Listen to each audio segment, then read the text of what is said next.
Bom, a gente está chegando no finalzinho da nossa experiência nessa nossa série, falando sobre o presente da salvação. E a gente vem falando sobre essa troca, sobre nós não sermos mais velhas criaturas, sermos novas criaturas. Constantemente a gente precisa provar da árvore da vida, lavar as nossas vestes, né, para que lá no final a gente possa, de maneira definitiva, ter a vontade de Deus no nosso coração como algo 100%. Com base nisso, eu e você precisamos viver nessa nova aliança, que é dependente do Espírito e não de coisas externas. É com base nisso que eu e você experimentamos vitória. Essa é a vitória que vence o mundo, a nossa fé. É o que diz o apóstolo João em 1 João capítulo 5, no verso 4. Ou seja, eu e você como novas criaturas podemos experimentar a vitória de Cristo sempre nas nossas vidas. Mas como isso se dá? Porque muitas vezes as pessoas dizem, mas fulano de tal fez isso, fez aquilo outro, e a vida dele não anda para frente. Bom, vamos ver o que a palavra de Deus nos fala. Qual é o fundamento da nossa vitória? Preste atenção, qual é o fundamento de uma vida de vitória? Romanos capítulo 1, verso 16 diz assim, pois não me envergonho do evangelho, porque é o poder de Deus para a salvação de todo aquele que crê, primeiro do judeu e também do grego. O apóstolo Paulo aqui está falando do evangelho. O evangelho são as boas notícias de Deus. É aquilo que Jesus veio trazer, ele veio trazer através de uma boa notícia. É por isso que nós acreditamos na palavra de Deus. É por isso que nós acreditamos no evangelho. E qual é esse evangelho? Quais são essas boas notícias? As boas notícias são a declaração da vitória total sobre o nosso inimigo. Aleluia! Eu e você, como novas criaturas, nós podemos viver nesse evangelho de vitória, que Jesus já proclamou para a minha vida, que Ele já derrotou os nossos inimigos espirituais. É por isso que a Bíblia vai dizer, então, que essa é a vitória que vence o mundo. O que vence o mundo? O que é o mundo? O mundo é o sistema que é regido pelo inimigo, por Satanás. A maneira como ele tenta nos atrair para viver no pecado, a maneira como ele tem para que a gente não faça a vontade de Deus e faça a nossa própria vontade. Essa é a maneira do mundo, o sistema do mundo. E a Bíblia fala que o que vence o sistema do mundo é a nossa fé. E lembra que nós já falamos que a nossa fé é a nossa dependência de Deus. E nós já falamos da árvore da vida, nós já falamos da nova aliança. Se eu e você queremos experimentar vitória sobre os desafios da vida, os desafios vão vir, preste atenção, no mundo tereis tribulações, a vida não é um mar de rosas.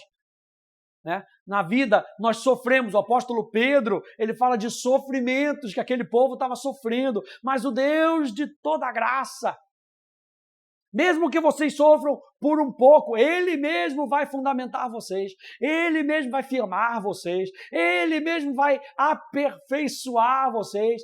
Jesus complementa dizendo, no mundo tereis tribulações, mas tem de bom ânimo, porque eu venci o mundo. E lembra que Jesus ainda não estava morto, ainda não tinha ressuscitado. Jesus já estava declarando profeticamente o estilo de vida que eu e você poderíamos viver. Jesus já estava ali falando do evangelho. Eu venci o mundo. E é dessa maneira que eu e você podemos vencer as adversidades que o mundo joga contra nós. Existem sofrimentos na nossa vida que nós precisamos passar por eles para amadurecer. Mas existem sofrimentos que são contrários à palavra de Deus. Enfermidade é algo que você não precisa passar e ficar passando. Você está entendendo? No nosso corpo, ele é suscetível às enfermidades. Mas isso não quer dizer que você precisa passar por essas enfermidades anos e anos e anos e anos sofrendo sem resposta, para que no final das contas você perca dinheiro, você perca paciência. A Bíblia fala que o ladrão vem para roubar, está falando de falsos ensinos, falsos mestres. Vem para roubar, matar e destruir. Jesus, se comparando ao verdadeiro mestre, está dizendo, mas eu vim para que vocês tenham vida. Eu vim para ensinar a vocês que existem sofrimentos que nós passamos que moldam o nosso caráter. Mas existem sofrimentos que vêm para roubar, para matar e destruir. Desses sofrimentos eu livro vocês. Mas para isso, o que vence o mundo? A nossa fé. Nós precisamos nos posicionar em fé. Por isso Jesus, quando ele vai fazer muitas curas, ele fala para aquelas pessoas, a tua fé te salvou. De novo, a tua fé te salvou. Grande é a tua fé. Lembra que aquela mulher que padeceu com 12 anos, gente, 12 anos de uma enfermidade, gastou todo o seu dinheiro, ouviu falar da fama de Jesus e dizia, se apenas eu tocar na orla das suas vestes. Ela tinha uma promessa, ela tinha algo que ela tinha pegado da palavra de Deus, ela toca e Jesus vira e fala, saiu de mim poder. Mais para frente ele fala, filha, a tua fé te salvou. Ou seja, como é que o poder de Deus é extraído de Deus, o poder que está disponível, a gente já falou sobre isso, o poder que está disponível para aquele que crê. Como é que nós nos apropriamos disso? Pela fé. Aquela mulher, quando se posicionou pela fé, Deus curou ela, Jesus curou ela. Lembra daquela mulher encurvada? A Bíblia fala que aquela mulher estava num cativeiro, comparando a enfermidade como um cativeiro de Satanás. Mas ele vira e fala, como é que eu não vou livrar essa mulher, uma filha de Abraão? O que ele está falando? Promessa. Aquela mulher não precisava passar aquele tempo todo, mas Jesus se apresenta para ela e livra ela de um cativeiro. Estou citando só um exemplo, que é um exemplo, gente, que é muito prático para a nossa vida. Existem sofrimentos que eu e você precisamos passar. Sofrimentos de muitas vezes vai testar a nossa paciência. Quando o apóstolo Paulo, por exemplo, pede a Deus, Senhor, me livra desse espinho na carne, esse mensageiro de Satanás, era uma pessoa que perseguia Paulo. Deus fala, não, esse sofrimento você tem que passar. Por quê? Para que você entenda que a minha graça te basta. Paulo não está falando de uma enfermidade no seu corpo. Ele deixa bem claro, um mensageiro de Satanás, que tentava talvez botar o ego de Paulo para cima, ou tentava botar o ânimo dele para baixo. Deus fala, minha graça te basta, eu vou te sustentar e você vai sair dessa mais forte. Então existem sofrimentos que a gente precisa passar, tem sofrimento que a gente não precisa passar. Pegue uma promessa de Deus. Aquilo que você achar como promessa de Deus é a vontade de Deus para a sua vida. E é por isso que a Bíblia fala que o inimigo vai tentar usar desses sofrimentos desnecessários na nossa vida para que a gente pare na nossa jornada. E eu e você, como novas criaturas, nós temos direito à cura, nós temos direito à saúde, nós temos direito a andar em prosperidade. Prosperidade não é ficar rico. Prosperidade é uma jornada com Deus bem-sucedida. O que sempre nos guia em triunfo? Cristo. A Bíblia diz, graças, porém, a Deus, 2 Coríntios, capítulo 2. Graças, porém, a Deus, que em Cristo sempre nos conduz em triunfo. Veja, não nos conduz ao triunfo. Nos conduz em triunfo. Que triunfo é esse? O triunfo da cruz do Calvário. Aleluia! A vitória sobre os inimigos da nossa fé. A vitória sobre o diabo. 1 João capítulo 3, verso 8, nos lembra, aquele que pratica o pecado procede do diabo, porque o diabo vive pecando desde o princípio. Para isso se manifestou o Filho de Deus, para destruir as obras do diabo. Obras do diabo, independência de Deus. Obras do diabo, enfermidades. Obras do diabo, maldição. Obras do diabo, falta de perdão. Jesus Cristo veio para destruir as obras do diabo. Quando a gente olha para Jó, a gente até acha, mas Jó, mas Deus. Quem colocou a enfermidade não foi Deus. Se você for ler lá, você vai ver que quem colocou a enfermidade, quem trouxe a destruição, foi Satanás. E Jesus Cristo veio para destruir as obras do diabo. Colossenses capítulo 2, no verso 15, nos lembra, e despojando os principados e potestades, publicamente os expôs ao desprezo, triunfando sobre eles na cruz. Por isso que é tão importante eu e você entendermos o que nós temos direito na cruz do Calvário. A gente entende aquilo que nós temos responsabilidade na cruz do Calvário, aquilo que Jesus nos deixa para que nós possamos andar como filhos de Deus. Mas como filhos de Deus, eu e você também temos direitos na cruz do Calvário. E triunfando sobre eles na cruz. Então a cruz de Cristo afetou Satanás e todos os poderes espirituais das trevas de 3 maneiras. Através desse triunfo, Jesus triunfa sobre os principados e potestades. Quando Jesus faz isso, ele responde a todos os fundamentos do direito do inimigo sobre a humanidade. Primeira coisa que Jesus corta nas obras do inferno, o direito que ele tem sobre mim e sobre você. Porque Satanás governa através da morte, Jesus governa através da vida. E você lembra que Adão entrega o seu direito, o direito de autoridade sobre a terra? Isso, o que ele recebe? Morte espiritual, porque certamente morrerás. E como é que Satanás governa sobre Adão e sobre a sua descendência? Através da morte. Por isso que Efésios vai dizer que ele nos deu vida, estando nós mortos nos nossos delitos e nos nossos pecados. A gente estava morto. Como é que Satanás nos governava? Na morte. Como é que Deus nos governa? Na vida. E quando Jesus triunfa sobre ele, Jesus triunfa sobre a autoridade, o fundamento do inimigo sobre a nossa vida.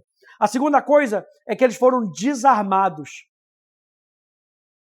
Jesus despojou os inimigos de todas as armas que ele tinha sobre nós. Eu gosto de uma autora americana, Joyce Meyer, e ela fala que o que Satanás tem hoje é uma boca grande. Porque ele pode tentar te convencer de algo que nem ele pode fazer por você. Você está entendendo? Que muitas vezes o diabo vai falar, mas a sua vida é um fracasso, a sua vida é isso. Mas você está ali em Cristo, você está apegado a Cristo, e ele tenta te convencer, ele tem uma boca grande. Não, mas você é um fracasso, mas as pessoas não gostam de você. Quando você abre a sua guarda, você dá armas para ele destruir a sua vida. Então, por isso que a palavra de Deus fala para nós nos apegarmos a Cristo. E continuamente nos apegarmos a Cristo. Porque o que o diabo tem hoje contra você? Uma boca grande. Nem ele pode garantir aquilo que ele fala. Ah, você vai morrer, hein? Ah, você vai morrer dessa enfermidade. Ele não pode garantir isso. A única pessoa que consegue cumprir com as suas promessas é o Senhor Jesus. Meu Deus. É Jesus quem tem o poder para cumprir as promessas que ele fala. Isaías capítulo 55.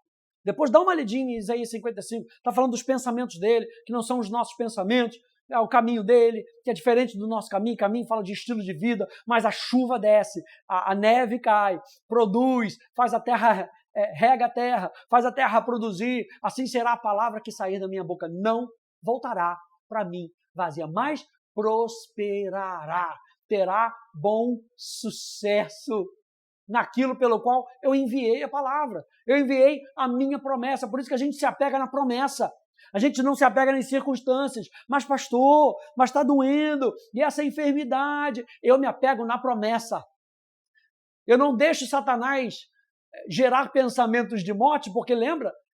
Ele governa através da morte. A promessa de Deus, presta atenção, a promessa de Deus é sempre uma promessa de vida. O que Deus tem para mim e para você é promessa de vida. E quando Ele nos dá a promessa de vida, a gente se apega a ela. E no final, a gente pode dizer, eu sei que o meu Redentor vive e por fim se levantará. Aleluia, o Senhor é o meu pastor e nada me faltará. Eu tenho anjos ao meu redor e você fica firme na promessa. Não importa quanto tempo. Não importa quanto tempo. Tudo que o diabo tem é uma boca grande. Não dê munição para ele. Não deixe ele gerar pensamentos de morte, pensamentos que te afastem da presença de Deus. Presta atenção, porque às vezes não é nem pensamento de morte, você está falando, pensamento de suicídio. Não. Pensamentos de morte no sentido de afastamento daquilo que Deus pensa. Porque morte é o quê? Afastamento. Morte espiritual, afastamento de Deus. Como é que Satanás governa? Em pensamentos afastados de Deus. Meu Deus, isso aqui é importantíssimo. Segunda coisa, ele foi despojado. Só tem uma boca grande. Terceira coisa, fez deles um espetáculo público. Ele proclamou sua vitória durante todos os céus e nos encarregou de proclamá-lo por toda a terra. Ou seja, quando os inimigos voltavam vencidos, eles voltavam acorrentados, voltavam ridicularizados. Presta atenção, a Bíblia fala que Deus zomba dos seus inimigos. Isso quer dizer que Satanás é ele quem tem que viver em vergonha. É ele quem tem que viver envergonhado, de cabeça baixa. Mas ele tenta nos intimidar e tenta fazer com que a gente viva de cabeça baixa e, entre aspas, desculpa essa expressão, com um rabinho e 3 pernas, com medo, acuado. Não, nós somos um povo de resistência. Resistir-lhe firmes na fé. A Bíblia fala, submetam-se a Deus e resistam ao inimigo.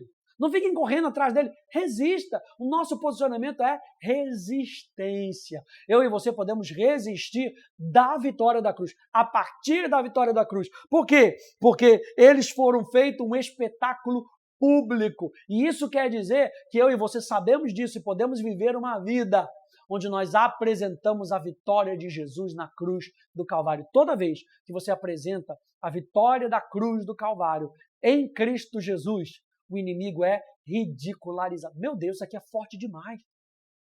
De você pegar e apresentar o plano de salvação para as pessoas.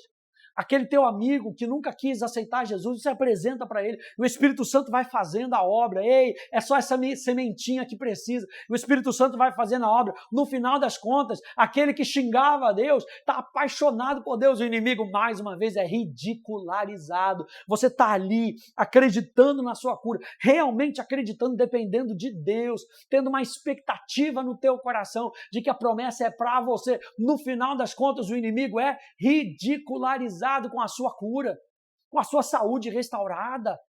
Meu Deus, eu e você podemos fazer isso. E tudo que a gente precisa fazer é nos lembrar do Evangelho. As boas novas de triunfo de Jesus Cristo na cruz do Calvário. 2 Coríntios 2,14, graças, porém, a Deus, que em Cristo sempre nos conduz em triunfo e por meio de nós manifesta a fragrância do seu conhecimento em todos os lugares. É muito importante esse entendimento, porque quando também um imperador voltava vencedor para sua cidade, era comum daquela cidade as pessoas queimarem incenso, e era um incenso específico. Toda a cidade sabia que o imperador estava voltando e estava voltando vitorioso. Por quê? Por causa do cheiro. E o apóstolo Paulo está citando isso aqui. Graças, porém, a Deus que sempre nos conduz em triunfo e através de nós. Ou seja, as pessoas não podem olhar para nós e ver uma vida acuada, uma vida de portas fechadas, assim como os discípulos estavam com medo de portas fechadas. Não, nós temos que estar com as portas escancaradas, e essa fumaça, esse aroma de vitória tem que sair de dentro de nós. Como? Através do nosso estilo de vida, através da maneira como nós vivemos, através da maneira daquilo que nós falamos. Esse aroma suave tem que chegar até as outras pessoas. Nossa, tem algo diferente dentro dele. Ele está muito positivinho, está muito animadinho. E as pessoas vão chegar para você, às vezes vão até te criticar, mas está muito animadinho. Como é que você pode estar animadinho? É que Jesus venceu, meu. Você não entendeu que Jesus já venceu na cruz do Calvário. Os nossos inimigos, olha os nossos inimigos aí, tudo amoadinho. Você está amoadinho porque os inimigos amoadinho. Então vão para cima, vamos resistir, vamos continuar. Essa é a fragrância de fé. Fragrância de um posicionamento de fé. Esse é o estilo de vida que eu e você devemos ter. Esse é o Evangelho da vitória, a vitória de Jesus Cristo na cruz do Calvário. Deus te abençoe, no nome de Jesus. Tchau, tchau.